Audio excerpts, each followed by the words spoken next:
Hello বন্ধুরা, কেমন আছেন সবাই? আশা করি সবাই ভালো আছেন।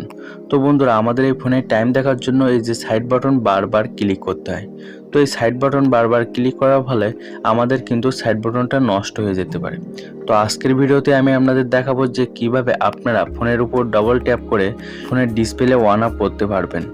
তো চলুন আর বেশি কথা না বলে আজকের এই সেটিংটি আপনাদের দেখানো যাক। কিন্তু তার আগে আপনি যদি আমার এই চ্যানেলে নতুন দর্শক হয়ে থাকেন, অবশ্যই চ্যানেলটি সাবস্ক্রাইব করে রাখবেন, কারণ এরকম মজার মজার টিপস এবং ইউটিউব টিপস আমরা আমাদের চ্যানেলে প্রতিনিয়তই দিয়ে থাকি। তো চলুন আজকের এই সেটিংটি আপনাদের দেখানো যাক। তো বন্ধুরা, আজকের এই সেটিংটি করার জন্য আমাদের ফোনের সেটিং অপশানে যেতে হবে।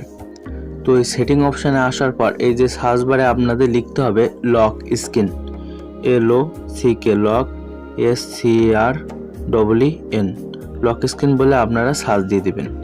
তো এখানে দেখুন উপরে একটা অপশন এসেছে যে লক স্ক্রিন, তো এখানে একটা ক্লিক করে দিবেন। তো এখানে ক্লিক করে দেওয়ার পর আমাদের সামনে এমন একটি ইন্টারফেস চলে আসবে। তো এখানে দেখুন একটি option double tap two ওয়েক or turn off screen when device is lock.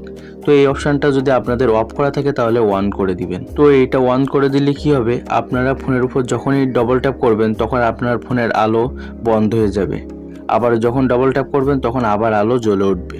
ঠিক আছে, তো আমি আপনাদের একটু টেস্ট করে দেখিয়ে দিই। তো তার জন্য আমি ফোনে পার্ট 2 দেখার জন্য আমাদের চ্যানেলটি সাবস্ক্রাইব করুন।